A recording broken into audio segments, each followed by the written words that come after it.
议员多数人表示，林德烟霾场伫昨下晡突然间着火，虽然火势真紧的控制，不过消防人员一直无用到暗时才完全拍花。议员表示，目前台南大型的废弃物，包括手机、家具等，拢载来林德烟霾场来放。目前已经放到亲像一座山。议员建议环保局应该赶紧处理。应该调较侪车，因为咱的粪扫场下底迄是粪扫有沼气，我惊依法不可收拾。所以咱迄个设计长嘛拢联络伊的幕僚到现场啦吼。啊，昨暝咧，咱火有控制了，因为它闷烧一直外速比较高，所以我昨暝8点外走拖转来转去遐看，咱的消防车一直咧搁咧入水咧灌啦吼。像这一定拢暗时啊，这我昨暝走拖转来翕吼。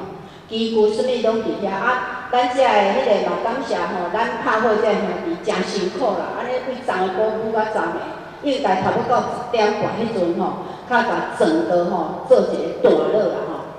所以我伫遮要建议县市长，迄个税局长黄市长，因为我一直甲县市长讲，针对即个烟霾场就是一个粪扫山，因为哪？因为即马所有台南市遮个家具啦、手机啦。啊，本即个啥力度啦，全部蹲有够济啦，咱爱看要安怎处理啦。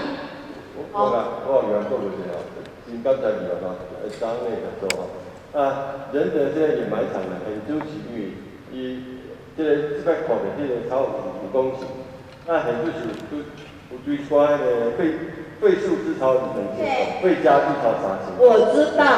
啊，咱们昨天大概到5点钟的时候，火是完全熄灭。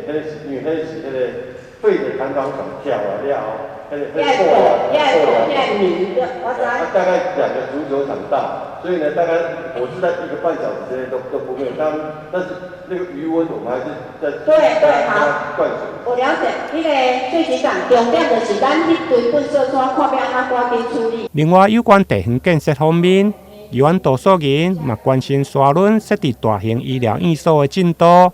虽然行政院有确定要来证实，不过现在土地取得搁伫协调当中，议员要求市府要积极追踪。对此，市长回应，伫发包进前，市府绝对袂来帮忙。台南新闻林跟刘品言采访报道。